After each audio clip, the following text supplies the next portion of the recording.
versículo de número 19, João capítulo 20, versículo de número 19. Diz o seguinte, a palavra do Senhor. Ao cair da tarde daquele primeiro dia da semana, estando os discípulos reunidos à porta trancadas por medo dos judeus, Jesus entrou, pôs-se no meio deles e disse: paz seja com vocês. Tendo dito isso, mostrou-lhe as mãos e o lado. Os discípulos alegraram-se quando viram o Senhor. Novamente Jesus disse: paz seja com vocês. Assim como o Pai me enviou, eu os envio. E com isso soprou sobre eles e disse: recebam o Espírito Santo.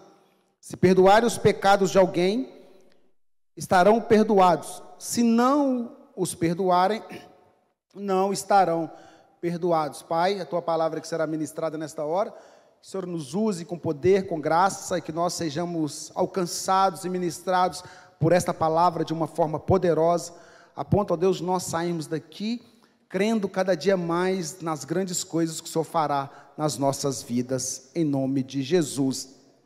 Amém. Se vocês verem, eu com um pigarro, eu estou com esse clima já é horrível, né? Por isso que eu gosto de frio e chuva. Esse clima, esse negócio seco, e onde eu fiquei, um ar-condicionado ruim, parece que tinha um século que não limpava ele, então assim, acabou me afetando um pouco.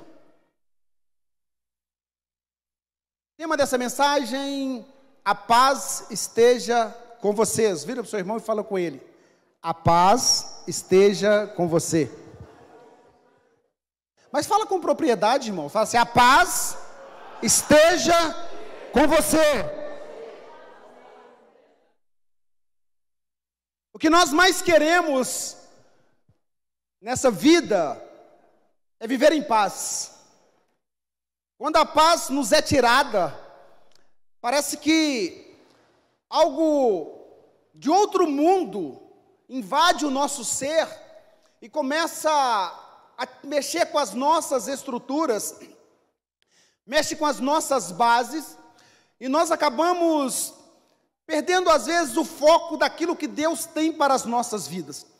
Quando nós perdemos a paz, é bem provável que até mesmo as promessas de Deus, que Deus usou os seus servos para poder falar conosco, porque eu tenho certeza que a grande maioria aqui, Deus já usou alguém para poder liberar uma palavra de promessa sobre a vida dele. Alguém aqui está debaixo de uma promessa liberada, debaixo de uma profecia, ainda que não seja debaixo de uma profecia direta, está debaixo da maior profecia, que é a palavra de Deus. Muitas pessoas, quando têm as suas bases abaladas, as suas estruturas danificadas por falta de paz, muito provável que essa pessoa não verá no horizonte a sua promessa. Ela irá tirar os olhos, ou tira o foco daquilo que Deus tem, e ela coloca o foco no seu problema, ela coloca o foco na situação, e o seu coração é arrebatado por sentimentos diversos, mas que não é a paz de Jesus. A paz nos é tirada abruptamente. Acontecera isto com os discípulos de Jesus. Nós conhecemos pelo texto, o livro de João, capítulo 19, capítulo 18, 19 e 20, nós vemos que o que havia sido falado por Jesus aos seus discípulos, do que ele haveria de padecer, e ele padeceu verdadeiramente, foi traído, foi açoitado, foi crucificado, mas ele também ressuscitou. Ao terceiro dia, a Bíblia diz que os discípulos indo até o túmulo, depois de Maria relatar que fora lá e não vira o corpo de Cristo, porque ela vira a porta do túmulo, ou a pedra do túmulo removida, e ela olhando não encontrou o seu Senhor, ela volta correndo e dizendo para eles: levaram o nosso Senhor. E os discípulos de Jesus, então, um mister de apreensão, com expectação ou expectativa de terem visto o que eles viram ali naquele sepulcro. Mas depois nós vamos ver que alguns dias depois Jesus ou melhor, os seus discípulos estavam trancados, eles estavam reunidos em uma casa ou em um local, e eles estavam trancados, com as portas trancadas, com medo de que os judeus fizessem com eles a mesma coisa que fizeram com Jesus. Quando nós vemos que eles estavam com as portas trancadas, ou as portas estavam fechadas, há quem diga que, além deles terem fechado as portas, eles colocaram como uma barricada atrás das portas, para que impedisse ainda mais, ou dificultasse ainda mais que alguém arrombasse aquela porta. Aqueles discípulos, eles viveram acuados, eles estavam ali, viveram tantas experiências com Jesus, viram tantas coisas milagrosas, viram Jesus ressuscitar mortos, viram Jesus curar surdo, viram Jesus restaurar a vista aos cegos, viram Jesus dar voz aos mudos, viram Jesus curar leprosos, viram Jesus fazer tantos sinais e prodígios, mas depois que o seu mestre é tirado, eles ficam então acuados, com medo do que poderia lhes acontecer. Quando nós perdemos a nossa paz, um dos sentimentos mais propícios de adentrar aos nossos corações é o medo. O medo, ele tem o poder de paralisar as pessoas e impedir que as pessoas vejam além, que elas vejam e contemplam que aquela situação é só um processo, mas o medo faz com que as pessoas não acreditem que é só um processo. O medo muitas das vezes faz com que as pessoas acreditem que elas irão perecer diante daquela circunstância. Eu quero dizer para você que você precisa lançar fora todo o medo. E como que eu faço isso, pastor? Deixe o amor de Deus reinar no seu coração, porque a Bíblia diz que o amor lança fora todo o medo. O crente, ele não pode viver sob o domínio do medo. O medo, ele é até um artifício do ser humano. O medo, ele é bom. Por quê? Veja bem, o medo às vezes nos protege. Ele nos protege de alguma coisa. Quando você vê uma chama incandescente, você não coloca a mão nessa chama, porque você sabe que ela, e você tem medo de queimar. Quando você está lá na Avenida Amazonas, no horário de pico, e você vê que carro passa para lá, carro passa para cá, o sinal de pedestre está vermelho para você, você não atravessa na frente dos carros, porque se você tem medo. E medo de quê? Ser atropelado? É de morrer. O medo ali maior é de morrer. É o medo de morrer. O medo, ele é salutar na vida do homem. Mas o medo, ele não pode ser exacerbado na vida do crente. O crente não pode deixar que algumas circunstâncias em sua vida façam com que ele paralise, ou se paralise com medo da situação que ele está para enfrentar. Irmãos, eu já tive tanto medo de tantas coisas, de fazer tantas coisas na minha vida. Por exemplo, eu sempre tive medo, hoje menos, tenho medinho ainda, medinho pequenininho, de fazer grandes investimentos. Você não tem medo de fazer grandes investimentos? O Luciano conhece um camarada, um amigo que não tem medo de fazer grandes investimentos. Ele investe o que for preciso. Dependendo da situação, eu tenho medo de fazer grandes investimentos.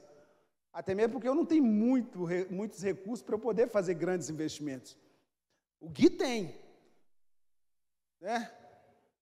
Ele não tem medo de fazer investimentos. Mas assim, eu já tive muitos medos na minha vida.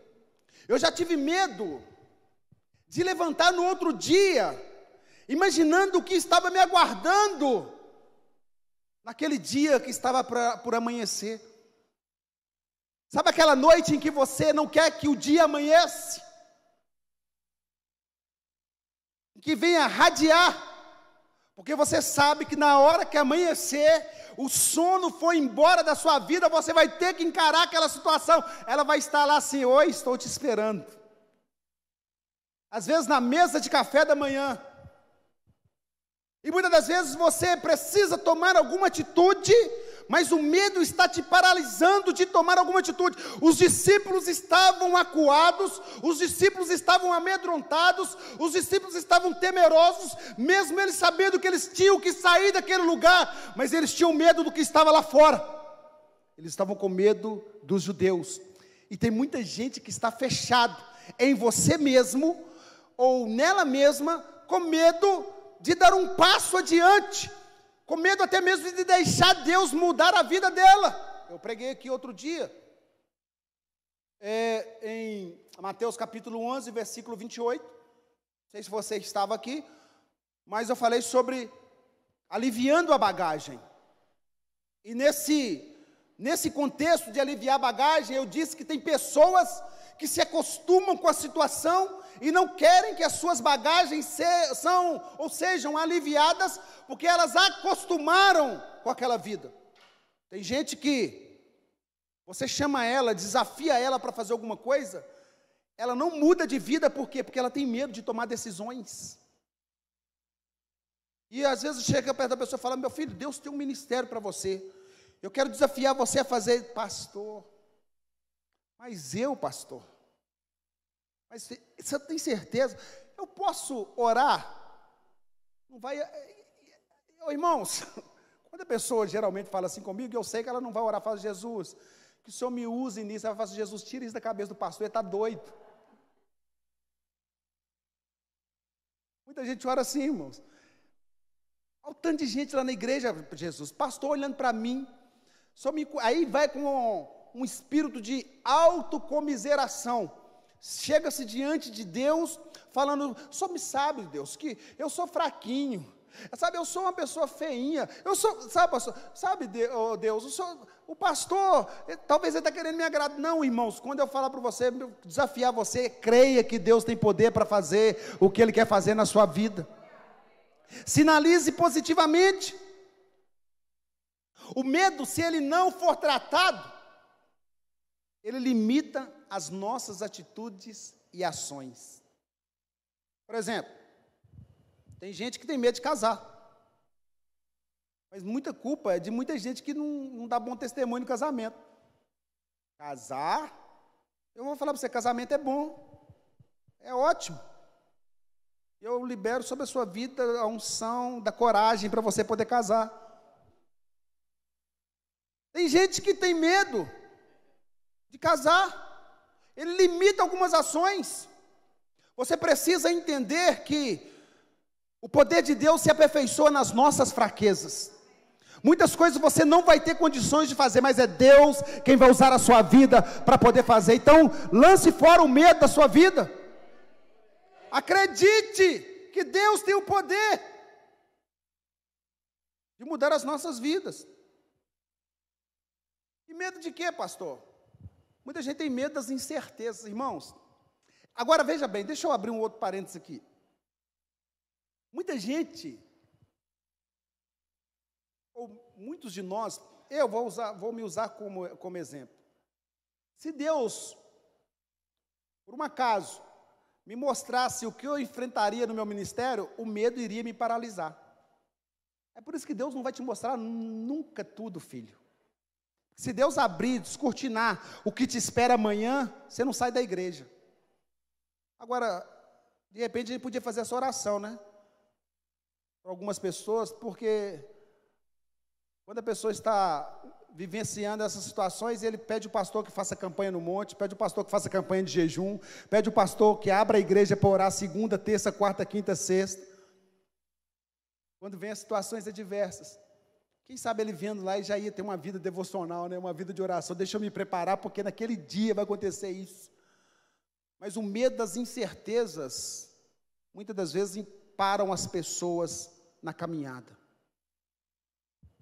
O medo das incertezas. Irmãos, a nossa vida, o nosso amanhã, para nós ele é incerto. Para Deus, Deus já sabe o que vai acontecer. Mas para nós ele é incerto. Então viva cada dia, um de cada vez. Viva o que Deus preparar para você amanhã. Não fique com medo das incertezas. Às vezes nós teremos que tomar atitudes, tomar decisões, mesmo sabendo que não vai acontecer. Hoje eu falei com Israel, conversando com Israel hoje, teve um papo de 1 hora com ele ali, falei: Israel, uma situação que eu estou precisando resolver, e eu falei com ele: Deus não me falou nada a respeito disso. Deus pode falar? Pode falar, mas muitas das vezes, Deus não vai me falar. Deus vai ver se eu tenho coragem de tomar decisão, para Ele poder abençoar a minha decisão. Às vezes você precisa ter coragem de tomar a decisão. Se for uma decisão que não seja uma coisa irresponsável, se é uma decisão que você precisa tomar, e muita gente fica esperando: Deus, o que o Senhor vai falar comigo? E às vezes Deus está querendo, o que Deus está querendo dizer, fala: meu filho, vá, que eu sou contigo, eu vou te abençoar nesta causa, eu vou te abençoar nessa situação. Mas e se Deus não abençoar a minha decisão? Só se não for para glorificar o nome dEle. Só se não for para glorificar, mas se for para a glória de Deus. Paulo dizendo, escrevendo em uma de suas cartas, ele diz: quer comamos, quer bebamos, quer façamos qualquer outra coisa, façamos para a glória de Deus. Então, se é para a glória de Deus, Deus vai te abençoar. Pastor, aquela porta que se abriu, entra nela, meu filho, que Deus te abençoa lá dentro. Mas e se eu tiver que passar por aquele caminho, pastor? Passe, porque o Senhor é contigo. E se eu tiver que ir daqui para lavar, porque o Senhor é contigo.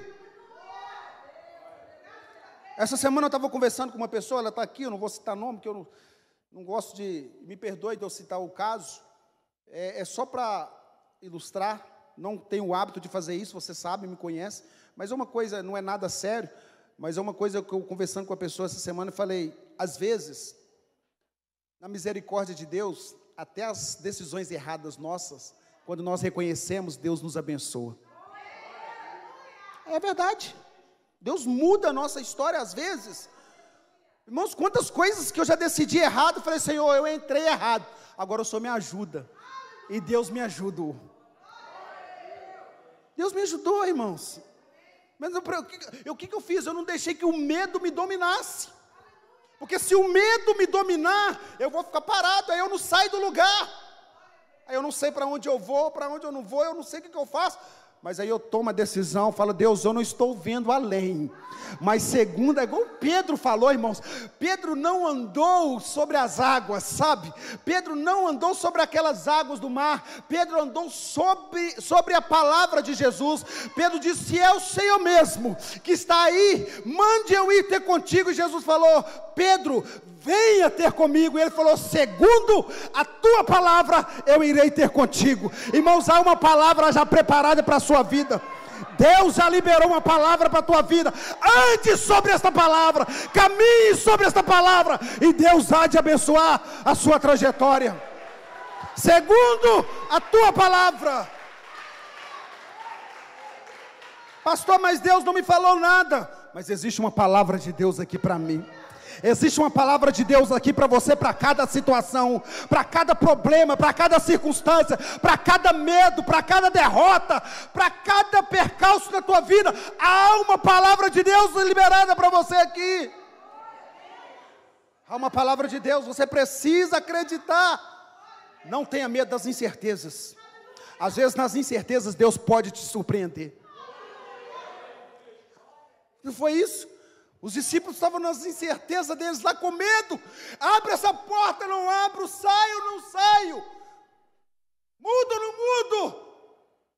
Incertos, com medo. Agora, deixa eu te falar uma coisa. Porta fechada nunca foi problema para Deus.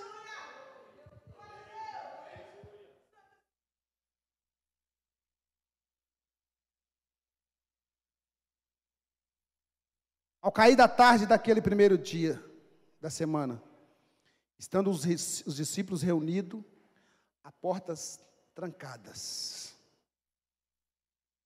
Trancadas. As portas estavam trancadas. Imagine comigo que verdadeiramente existiam algumas barricadas ali, ou móveis, mesas, sei lá, alguma coisa que eles colocaram para reforçar. Talvez colocaram alguma coisa nas janelas também, com medo do povo. Jesus se apresenta no meio deles e diz: paz seja convosco. Portas fechadas nunca foi problema para Deus. Sabe o que é problema para Deus? O que é problema para Deus é quando a porta está fechada, mas você não tem fé que Ele pode passar por a porta e abençoar a sua vida.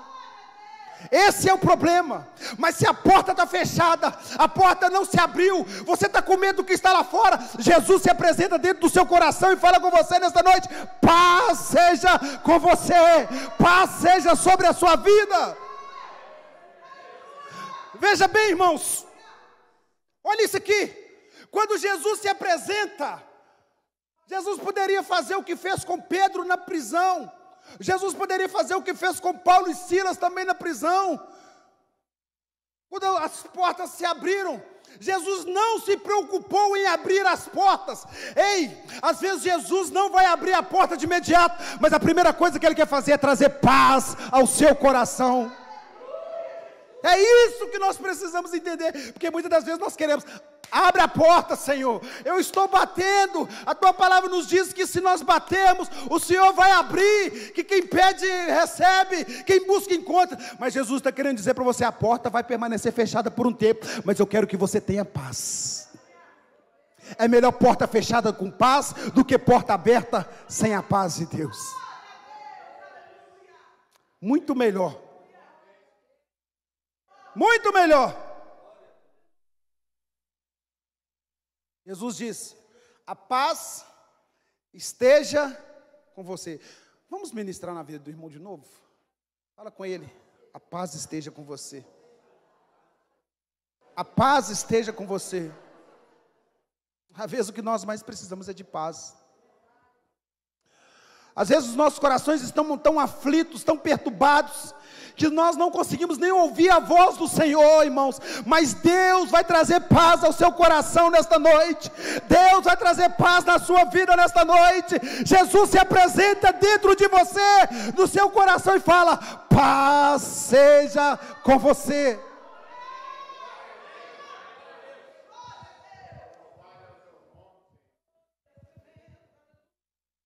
Sabe o que Jesus,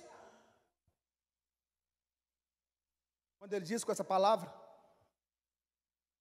Ele usa aqui o termo em hebraico shalom, mas quando você vai buscar a ramificação da palavra paz que Jesus usou aqui, Ele quis dizer o seguinte: quando Ele se apresenta, Ele diz shalom, paz seja com você. Jesus estava dizendo para eles: olha, que você esteja bem, e que você seja próspero em todas as áreas da sua vida. É isso que Jesus falou com os discípulos. A primeira coisa que Ele falou: que vocês estejam bem. Jesus quer que você esteja bem. Deus tem grandes coisas para fazer na sua vida, através da sua vida, mas a primeira coisa que Ele quer que você esteja é bem. Porque se você não estiver bem, você não vai conseguir desfrutar do que Ele tem preparado para você.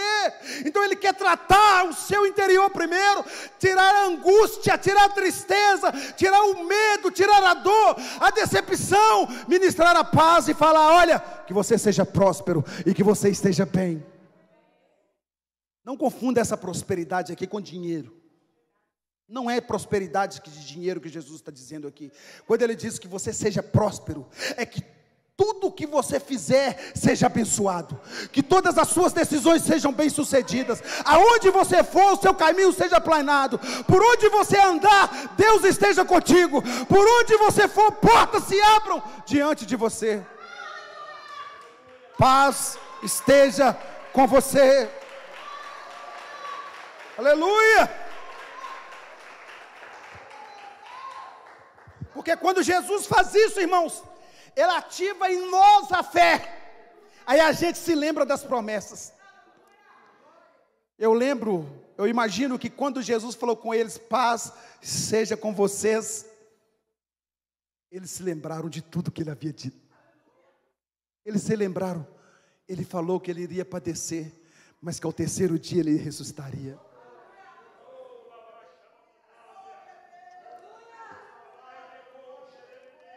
Que Deus traga à sua memória hoje tudo que Ele já te falou que vai fazer. Que você se lembre de todas as promessas dEle. Que você se lembre de tudo que foi dito para você. Que você se lembre de quando Ele te chamou. Que você se lembre de quando você estava lá na sarjeta e Ele te tirou de lá e falou: olha, eu estou te dando a paz, eu estou com você, eu caminho com você. Seja abençoado. Que você seja próspero. Que você tenha a paz de Deus sobre a sua vida, sobre o seu coração. O diabo não vai tomar a sua paz. O diabo não vai tirar a sua paz. Sabe por quê? Porque ele já foi vencido na cruz do Calvário. E a paz de Deus, que é o próprio Cristo, habita em nós. Em todas as áreas da sua vida você vai ter paz. O mundo está difícil, está cruel. Nós não temos perspectivas de dias melhores. Não temos, irmãos. Nós não temos perspectivas de dias melhores, mas nós sabemos em quem nós temos crido, e sabemos que em quem nós temos crido, já venceu por nós, e está nos preparando algo muito melhor. Aleluia! Está nos preparando algo muito melhor. Está nos preparando algo muito melhor. Tenha paz na sua vida, aquieta o seu coração, aquieta a sua alma. Jesus está querendo dizer para você nesta noite: calma, calma, não se aflija desse jeito. Calma, eu me apresento para você nesta noite e digo: paz seja com você. Eu estou falando para você nesta noite. Até quando o seu coração vai ser arrebatado, capturado pelas preocupações, pelos problemas, e vai impedir você de ouvir o que eu estou dizendo? Irmãos, não deixe que nada disso impeça de você ouvir o que Deus está querendo dizer para você. Deus está dizendo para você: eu não desisti. Ele jamais vai desistir de você. O diabo pode até falar, parece jargão de pregador, mas não é. Não é.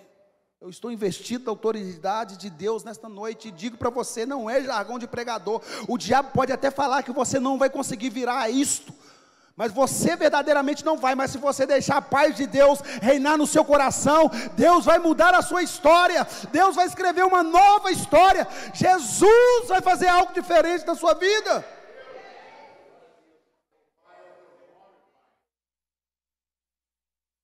Olha o que Jesus disse depois. Tendo dito isto, mostrou-lhes as mãos e o lado. Os discípulos se alegraram quando viram o Senhor.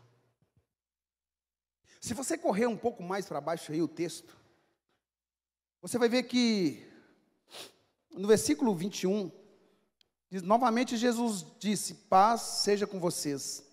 Assim como o Pai me enviou, eu os envio. E com isso soprou sobre eles e disse: recebam o Espírito Santo. Conversei com alguém essa semana e mostrei para essa pessoa que são duas coisas distintas que acontecem aqui.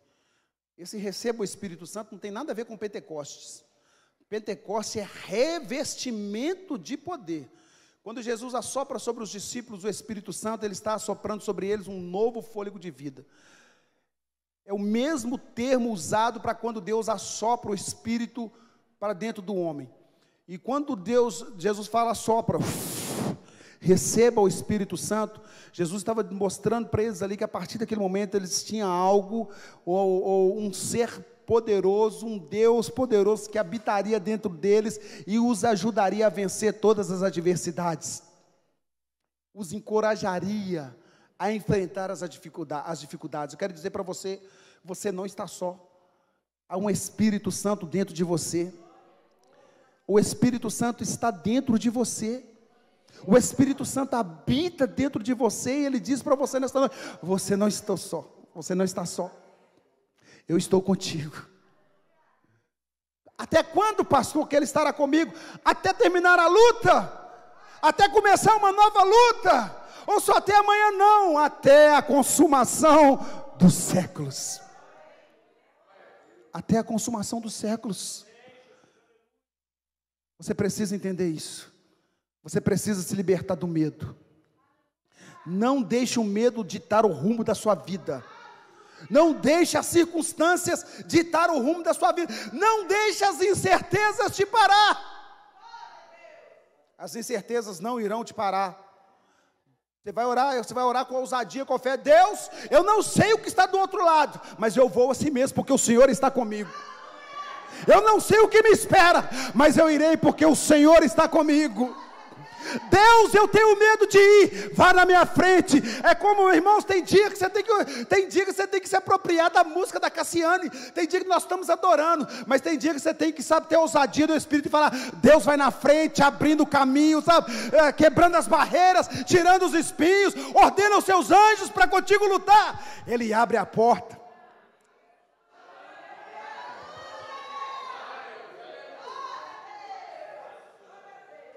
Podemos cantar esse refrão? Eu não vou cantar não, eu vou só falar o 3, viu? Vocês vão, Deus vai na frente. 1, 2, 3 e...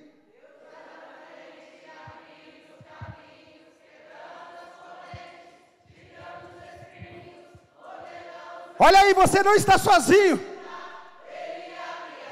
Deus está abrindo uma porta. Eita glória!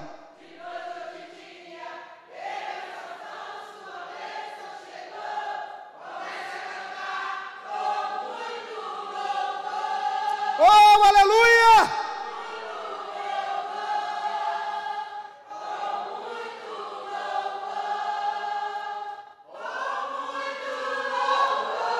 Fique em pé, fique em pé. Eu acho que podemos ir mais uma vez. Deus está contigo, meu filho. Deus está nessa peleja contigo.